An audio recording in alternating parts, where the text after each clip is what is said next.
ఈరోజు శ్రమ పడటమే నీకు తెలుసు. అనుభవిస్తున్న బాధను బట్టి కృంగిపోవటం, కుమిలిపోవటం, ఏడవటం, దుఃఖపడటం, ఎందుకు నాకే ఈ పరిస్థితిని మొత్తుకోవటం నీకు అర్థమవుతుంది. అంతవరకు తెలుసు నీకు. కానీ రేపు ఆయన ఇవ్వబోయే మహిమను నువ్వు అనుభవించున్నాడు.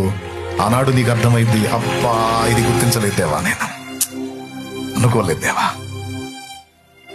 నన్ను క్షమించయ్యానే. దేవుని కాళ్ళు పట్టుకుంటాను. ఇంత పెద్ద ప్రణాళిక నా ఎడల కలిగి ఉన్నావని అస్సలు అనుకోలేదు దేవా. నేను ఏ పాటి వాడిని, ఏ పాటి దాన్ని, కానీ తులువకింత విలువను నువ్వు సిద్ధపరిచావని నాకు తెలియదయ్యా అని ఆనాడు నీకు అర్థమైన నాడు, నువ్వు అది చూసిన నాడు, అప్పుడు ఇక దేవుని మీద సనగటం, కొనగటం, ప్రశ్నించటం, దుఃఖపడటం, ఎవడో చెప్తే ఏదో ఫీల్ అవ్వటం ఉండదు. ఆయన 2 పాదాలు పట్టుకొని ఏడుస్తావు, కృతజ్ఞతాస్తుతులు చెల్లిస్తావు.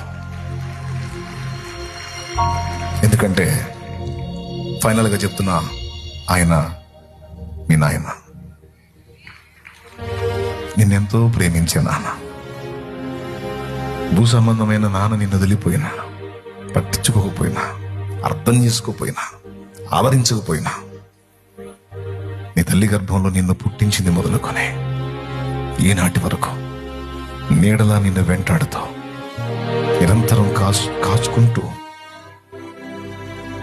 నీ మహిమను కోరి, నీ మంచిని కోరి, నీ క్షేమాన్ని కోరి, నీ భవిష్యత్తును దృష్టిలో పెట్టుకొని, మనసు గాయమవుతున్న తప్పనిసరి పరిస్థితుల్లో బిడ్డ తప్పదు, కొంచెం నలుగుడు అనుభవించాలి నువ్వు. ఎందుకంటే దీని ఫలితంగా నువ్వు గొప్ప అనుభవాన్ని పొంది ఉన్నత స్థితిలో ఉండబోతున్నావు. కొంచెం ఓర్చు.